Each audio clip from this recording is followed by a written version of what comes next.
Apa kabar para investor cerdas? Selamat datang kembali di Wawasan Cerdas. Hari ini kita akan bedah tuntas sebuah peristiwa besar yang getarannya terasa sampai ke portofolio kita semua.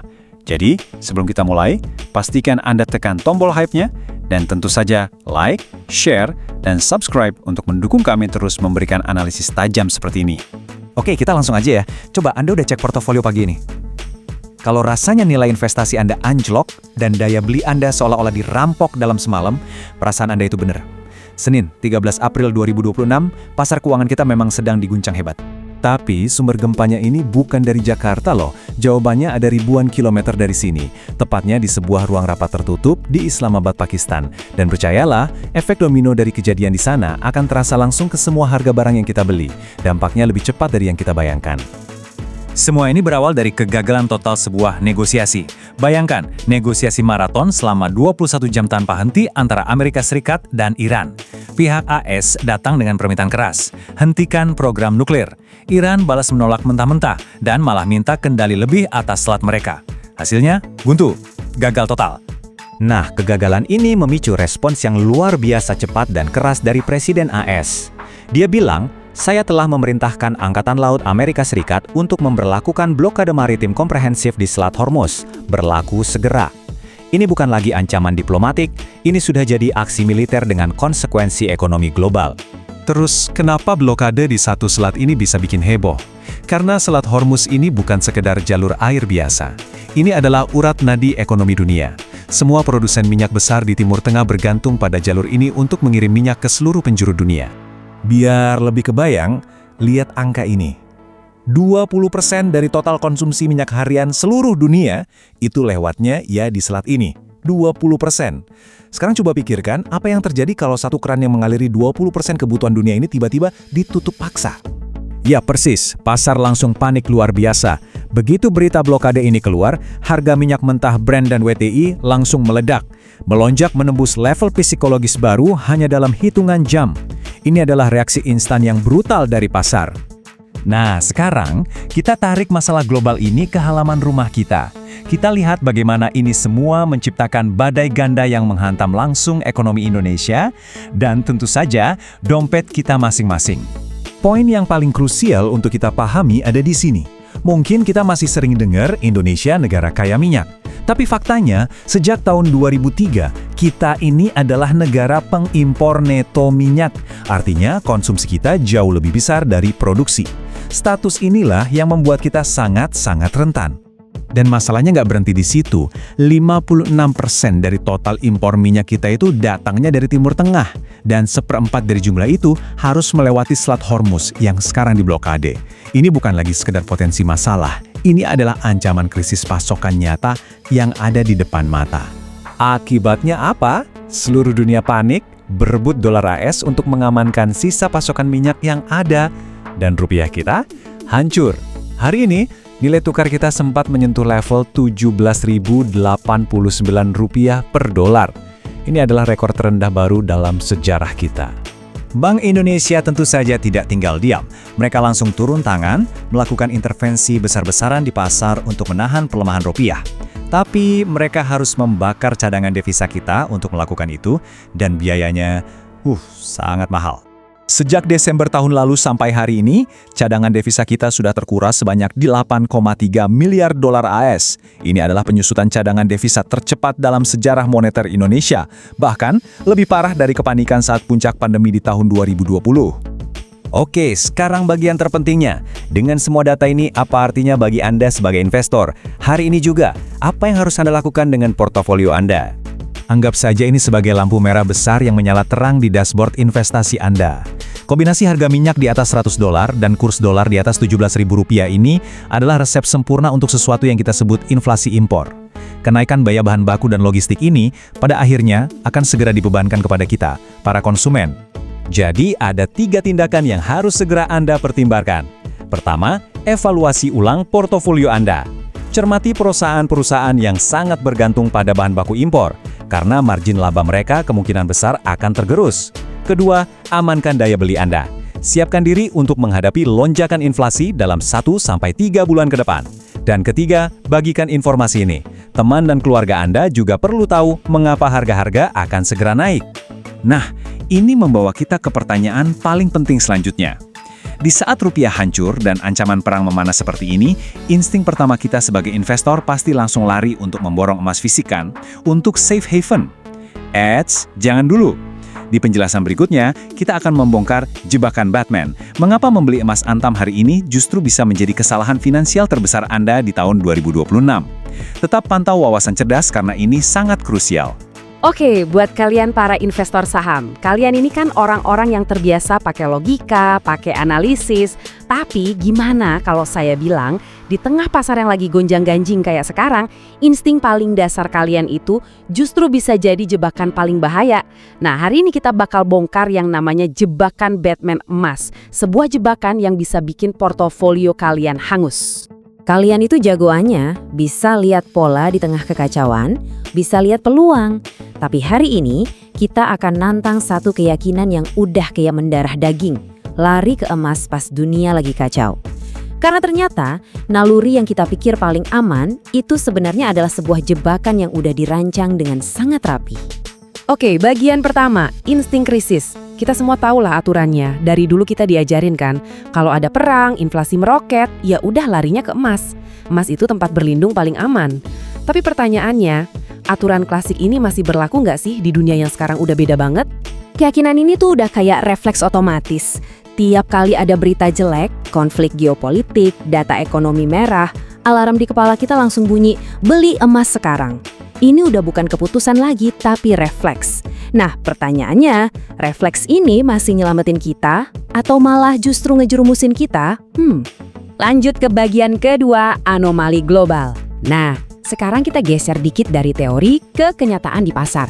Lagi ada anomali gede-gedean yang terjadi, di mana para investor raksasa, kita sebut aja smart money, malah lagi pada ngebuang emas mereka.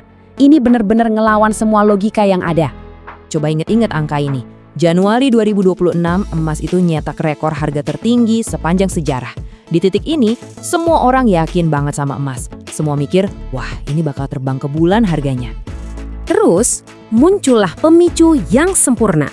Blokade militer di Selat Hormuz. Ini jalur minyak paling penting di dunia loh. Logikanya, harusnya harga emas melesat dong, nembus rekor sebelumnya kan? Krisis segede ini tuh ibaratnya bahan bakar roket buat emas. Tapi, apa yang terjadi selanjutnya malah ngancurin semua logika itu. Dan inilah anomali gilanya. Bukannya terbang tinggi, harga emas malah anjlok lebih dari 2% dalam sekejap mata. Coba bayangin, di saat dunia lagi butuh-butuhnya tempat aman, aset yang katanya paling safe haven ini malah rontok. Pasti banyak investor retail yang garu-garu kepala kan? Ini ada apa sih sebenarnya? Oke, bagian ketiga, kenapa emas jatuh? Yuk kita bedah misteri ini. Ternyata biang keroknya itu bukan perangnya, tapi efek domino yang nggak terduga. Sebuah reaksi berantai yang banyak banget investor nggak sadar. Jadi begini ceritanya. Blokade bikin harga minyak meroket. Minyak mahal bikin inflasi di Amerika jadi liar. Nah, buat ngelawan inflasi yang bandel ini, Bank Sentral AS, The Fed, terpaksa nahan suku bunga di level yang tinggi banget. Dan inilah kuncinya. Disinilah perhitungannya jadi jelas. Para raksasa finansial, si smart money ini, mikirnya simpel banget. Ngapain gue simpan emas, batu yang nggak ngasih imbal hasil apa-apa, kalau gue bisa parkir triliunan dolar di obligasi pemerintah AS yang ngasih bunga tunai, aman, dan tinggi banget. Ya jelas pilihannya logis banget, makanya duit triliunan itu langsung cabut dari emas. Sekarang bagian keempat, jebakan Batman lokal. Kalau tekanan jual global aja udah serem, ternyata di Indonesia ada masalah tambahan yang jauh lebih ngerugiin buat kita, para investor retail. Sebuah jebakan lokal yang siap memangsa. Kita sebut aja ini jebakan Batman, jadi ini tuh celah atau spread yang sengaja dibikin lebar banget antara harga jual sama harga beli kembali atau buyback. Celah inilah yang secara sistematis ngunci kerugian kalian sejak detik pertama kalian transaksi. Coba kita lihat langsung datanya ya, ini data resmi loh. Jadi kalian beli 1 gram emas, harganya hampir 3 juta rupiah, oke? Tapi, di detik yang sama, kalian coba jual lagi, harganya langsung anjlok, jadi cuma 2,6 jutaan. Artinya apa? Kalian itu langsung rugi 300.000 lebih per gram. Ini bahkan sebelum harga emas dunianya gerak sama sekali. Gila kan? Poin paling pentingnya tuh ini. Kalau kalian panik beli 10 gram emas hari ini seharga 30 juta rupiah, terus besok terpaksa jual, duit kalian itu langsung hilang hampir 3 juta rupiah. Sistem ini emang sengaja dirancang buat menghukum orang yang beli karena panik dan jual dalam waktu dekat. Masuk ke bagian kelima, langkah paling cerdas. Oke, kita udah tahu masalahnya, udah tahu jebakannya. Sekarang bagian paling penting, apa yang bisa kita lakuin buat nyelamatin aset kita dari jebakan ini? Ada 2 hal penting. Pertama, buat diri sendiri, stop FOMO. Tahan-tahanin deh keinginan buat panik beli emas fisik. Kedua, jadi pahlawan buat orang-orang di sekitar kalian. Share analisis ini. Selamatkan teman dan keluarga kalian dari potensi rugi jutaan rupiah yang nggak perlu. Dan bagian terakhir, kemana uang mengalir? Nah, ini dia pertanyaan triliunan rupiah buat kita para investor. Kalau emas ternyata jebakan, terus duitnya para smart money ini pada lari kemana sekarang? Kondisinya kan emas itu jebakan. Rupiah juga lagi melemah. Jadi pertanyaan di kepala kita semua sama. Peluangnya di mana? Duit triliunan itu sebenarnya lagi pada ngumpul di mana buat cari untung? Jawabannya mungkin bakal bikin kalian kaget. Percaya nggak percaya, duit itu lagi diam-diam ngeborong saham di Bursa Efek Indonesia. Betul, di IHSG. Di penjelasan kita selanjutnya, kita bakal bongkar contekan rahasianya. Saham-saham spesifik mana aja yang justru menghijau dan cetak untung pas dunia lagi krisis begini. Jangan sampai ketinggalan kereta cuannya ya. Pasar saham lagi bergejolak, rupiah lagi anjlok parah, dan berita buruk kayaknya datang dari mana-mana. Kalau pakai logika ya, harusnya ini jadi hari kehancuran buat bursa kita. Tapi kenyataannya, terjadi sesuatu yang sama sekali di luar dugaan. Nah, di pembahasan kali ini, kita akan coba bedah bareng data-datanya buat ngerti anomali yang luar biasa ini. Dan kita akan intip strategi yang dipakai sama para smart money. Buat Anda, para investor, yang mungkin lagi ngerasa deg-degan hari ini, coba tarik nafas dulu yuk. Kepanikan itu sering banget bikin kita nggak bisa lihat gambaran besarnya. Tapi data dan pemahaman yang jernih, itu bisa jadi kompas kita. Anggap aja obrolan kita ini sebagai cara buat cari kejelasan di tengah pasar yang lagi riuh. Semacam alat bantu, supaya kita bisa mikir lebih tenang, waktu yang lain mungkin lagi panik. Oke, kita mulai dari akarnya dulu ya. Kita petakan sumber kepanikan global ini. Jadi ceritanya tanggal 13 April 2026, pasar keuangan dunia tuh diguncang sama rentetan berita makroekonomi yang negatif banget. Ini yang memicu aksi jual besar-besaran dan menciptakan efek domino dari satu bursa ke bursa lainnya. Ini bukan sekedar sentimen jelek biasa loh.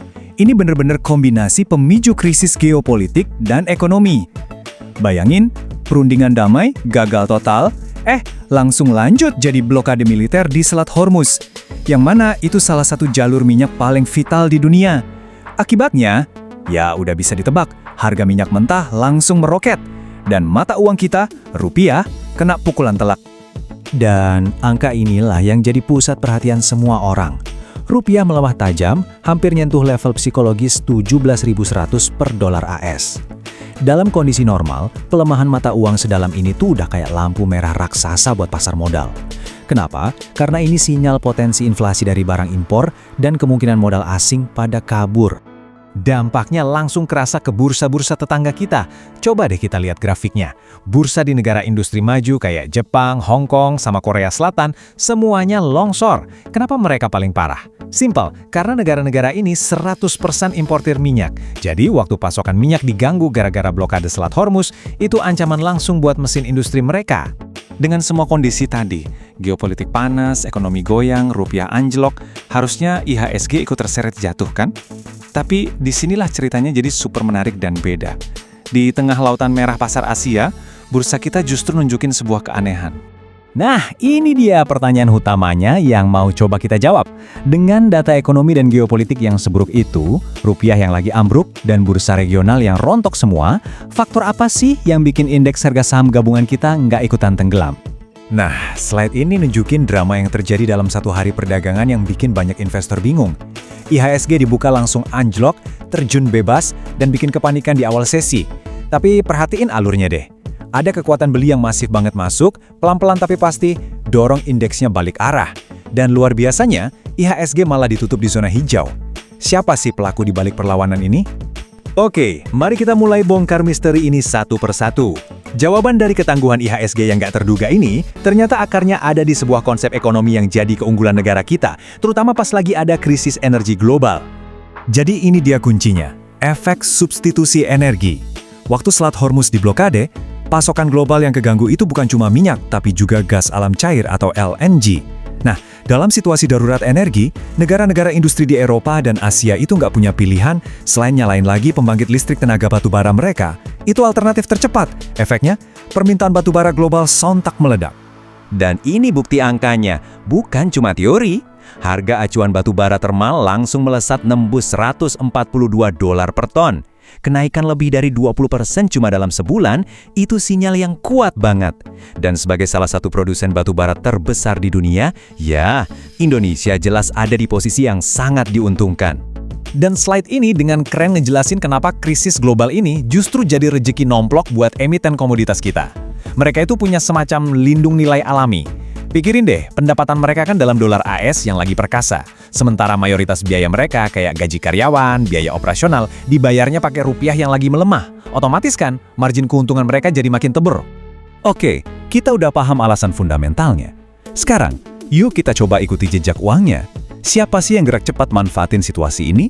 Dan saham apa aja yang jadi incaran mereka? Kalau kita lihat data transaksi, polanya kelihatan jelas banget. Datanya ngomong sendiri. Di saat banyak investor retail lagi panik jual, dana asing malah tercatat borong besar-besaran di saham-saham energi dan logam. Kita lihat ada net buy asing 28 miliar rupiah di ADRO, 17 miliar di MEDEC. Saham lain yang berhubungan sama energi kayak BRPT dan AMMN harganya juga meroket. Polanya jelas, ada perputaran modal ke sektor yang justru diuntungkan dari krisis ini. Tapi kalau kita mikir ceritanya cuma soal komoditas, kita bakal kelewatan bagian paling serunya. Gerakan paling strategis dan mungkin paling aneh menurut sebagian orang yang dilakukan smart money hari itu justru terjadi di sektor perbankan. Nah, ini manuver yang cerdas banget buat dianalisis. Terjadi aksi jual bersih asing yang gede banget di saham BBCA, sampai 128 miliar rupiah. Logikanya bukan karena BCA jelek ya, tapi kemungkinan karena valuasinya yang udah premium dianggap lebih rentan di tengah iklim suku bunga yang lagi tinggi. Uniknya, duit itu nggak keluar pasar tapi diputerin buat nampung saham bank BUMN kayak BMRI dan BBRI yang secara historis punya net interest margin atau NIM yang lebih tebal jadi dianggap lebih tahan banting. Pergerakan ini ternyata juga sejalan sama beberapa riset sekuritas loh. Contohnya, riset dari Maybank Sekuritas yang ngasih valuasi yang nunjukin kalau saham-saham bank BUMN ini masih punya ruang buat naik. Ini semacam pembenaran fundamental buat aksi rotasi yang kita lihat dari data aliran dana tadi. Oke, kita udah bedah data dan kronologinya. Sekarang, bagian paling penting dari analisis adalah nyimpulin polanya. Jadi, apa sih kesimpulan yang bisa kita tarik dari gerakan smart money di hari yang penuh gejolak ini? Apa contekan strategi mereka? Kalau kita amati arus modal hari itu, ada 3 strategi utama yang kelihatan jelas banget. Pertama, mereka nambahin porsi atau overweight ke sektor energi, yang dipakai sebagai tameng buat inflasi dan krisis geopolitik. Kedua, ada rotasi di dalam sektor bank. Dari bank yang valuasinya udah mahal, ke bank BUMN yang dianggap lebih defensif. Dan ketiga, mereka jelas-jelas ngehindarin sektor barang konsumsi yang rentan sama biaya bahan baku impor, karena rupiah lagi lemah. Nah, sebelum kita tutup obrolan kita, ada satu hal yang wajib dan penting banget buat saya sampaikan sejelas-jelasnya. Saya mau tegaskan sekali lagi ya teman-teman, seluruh pembahasan kita hari ini itu murni studi kasus buat tujuan edukasi. Ini adalah upaya kita buat belajar bareng, menganalisis data, dan ngertiin dinamika pasar. Ini sama sekali bukan ajakan, suruhan, atau rekomendasi buat beli atau jual saham apapun. Setiap keputusan investasi, untung ruginya, itu 100% tanggung jawab pribadi Anda masing-masing. Sebagai penutup, pembahasan ini ninggalin sebuah bahan renungan yang menarik. Setelah kita lihat gimana data nunjukin ada logika dan strategi di balik gerakan institusional di tengah kepanikan, pertanyaan besarnya buat kita semua adalah, gimana caranya pemahaman ini bisa bantu kita jadi investor yang lebih rasional dan gak gampang ikut-ikutan panik? Nah, itu yang paling penting buat kita renungkan bareng-bareng.